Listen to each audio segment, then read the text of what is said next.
Yeah, no, but I am lucky to have this.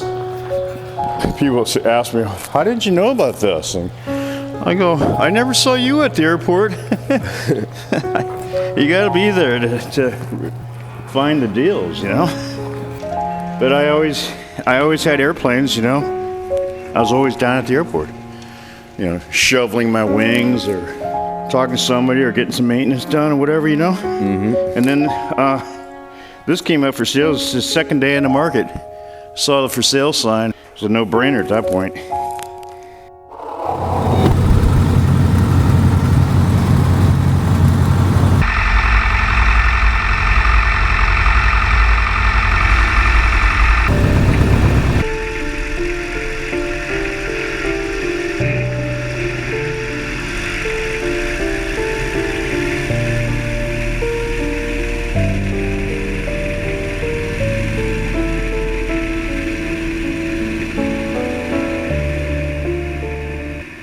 What year is this one? It's a 63? No, this is a 51. Oh, 51. Oh, okay. Brand new now, though, huh? Yeah.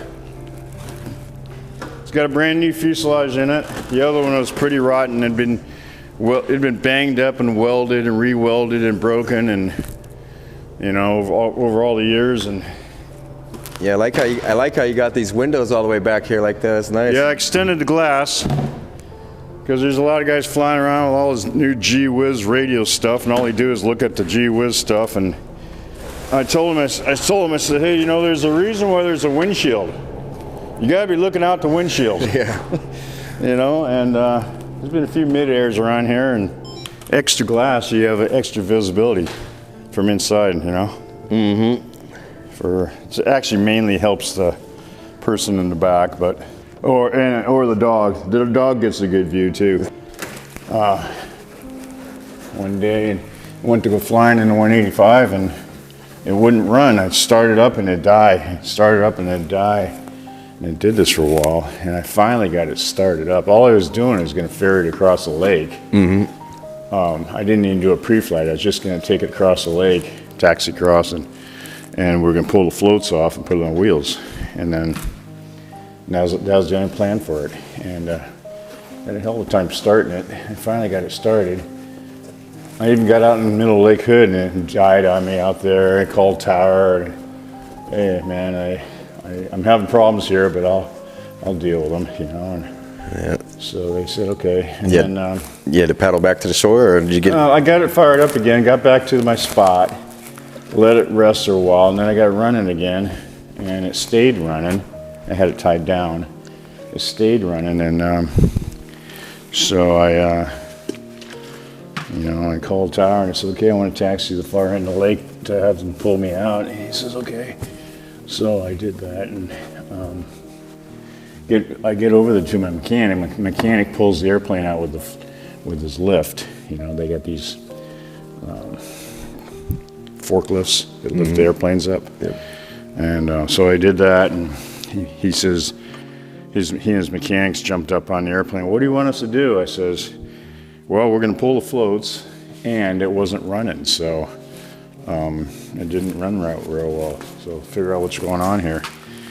So I got to go to lunch, and so I go to lunch. I come back, airplane's on wheels, and I go to pre-flight the airplane because I got to fly it home, and I go sump the tanks.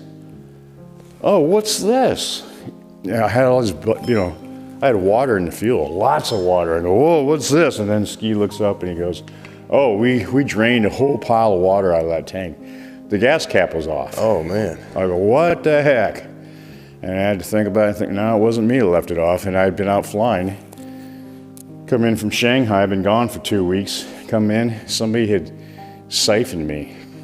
At Lake Hood? Lake Hood. Got you, yep. Lake Hood. Somebody had, the airplane was facing the shoreline.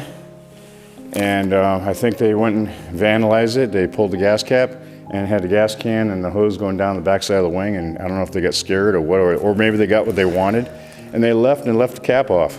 Man. And so then the wing filled up with gas. I mean, it filled up with water. Oh, geez, you know. Oh, that sucked, man. The times, you know, Bob Dylan said it right. The times, they are changing. You know, we never used to worry about vandalism anymore. Now it's a thing, you know.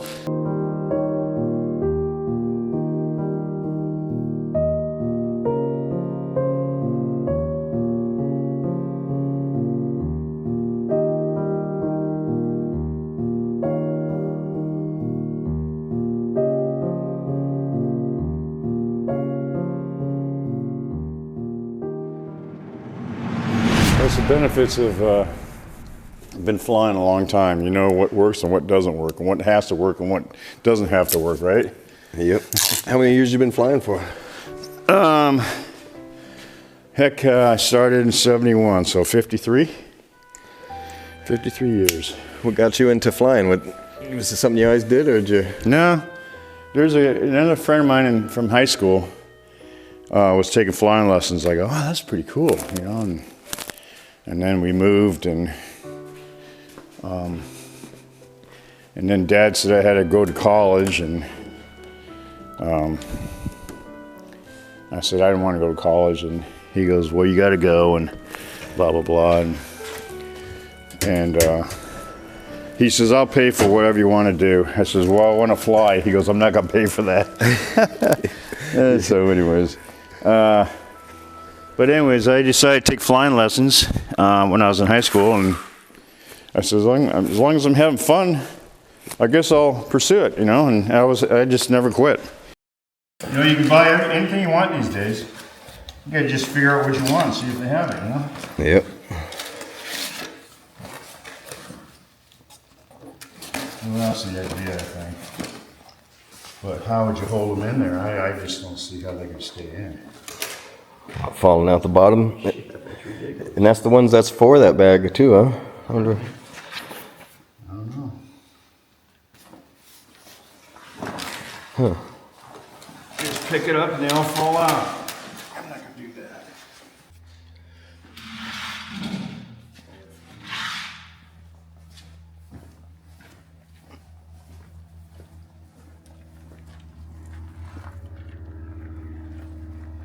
See some people out flying around this morning, huh?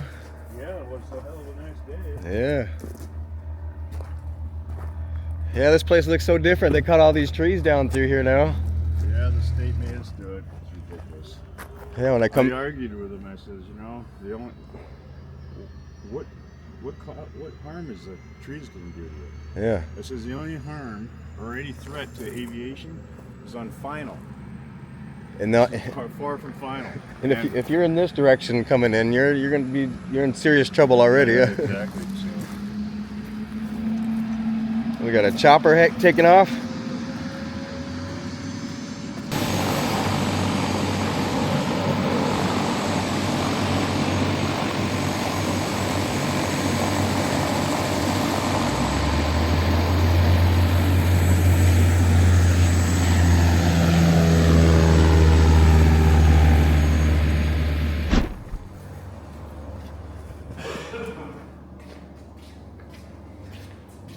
Yeah, I got a little, I got covered in mud yesterday.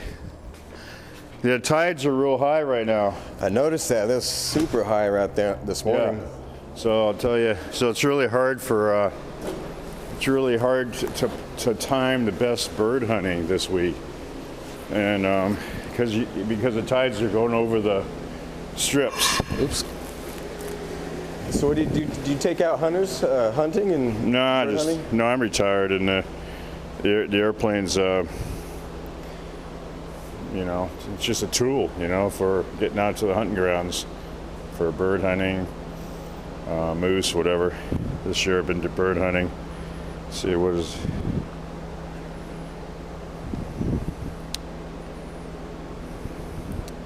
today is the Thursday the 19th.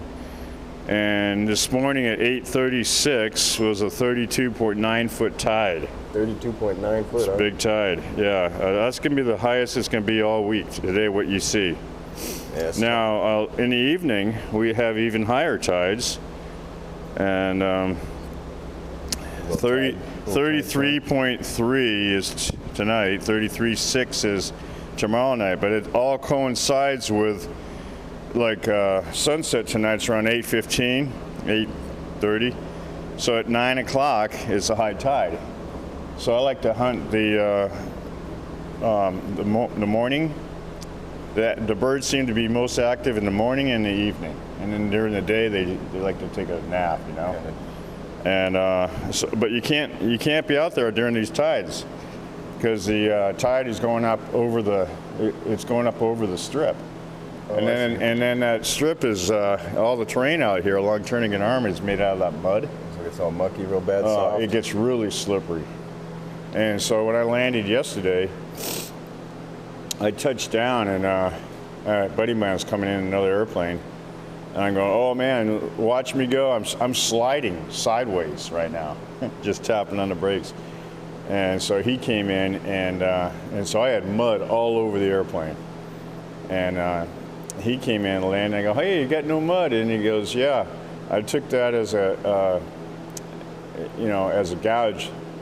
If you said you're sliding, so he touched down, and then he stood on the brakes and locked up the brakes and just slid along. So when the wheels are rolling, they're rolling and slinging mud. So he locked them so they wouldn't sling it? Yeah, and so he parked right behind me with no mud on him. I had mud all over the thing. Ain't that a trick? I never thought of that. Yeah, and then the same thing went for takeoff. When he taxied out. Is that slippery, huh? He could have his brakes on and slide up like that? Or? Yeah, and so now the tide had gone out because we were there for several hours. And then he taxied out for takeoff, and I told him, I says, you get in the grass and you can stomp on a brake and you can turn it right around. And so he rolled out of the grass, turned it around, rolled out of the grass, stood on the brakes, poured the power to it, and took off while I was sliding. He says it actually felt like it was accelerating without.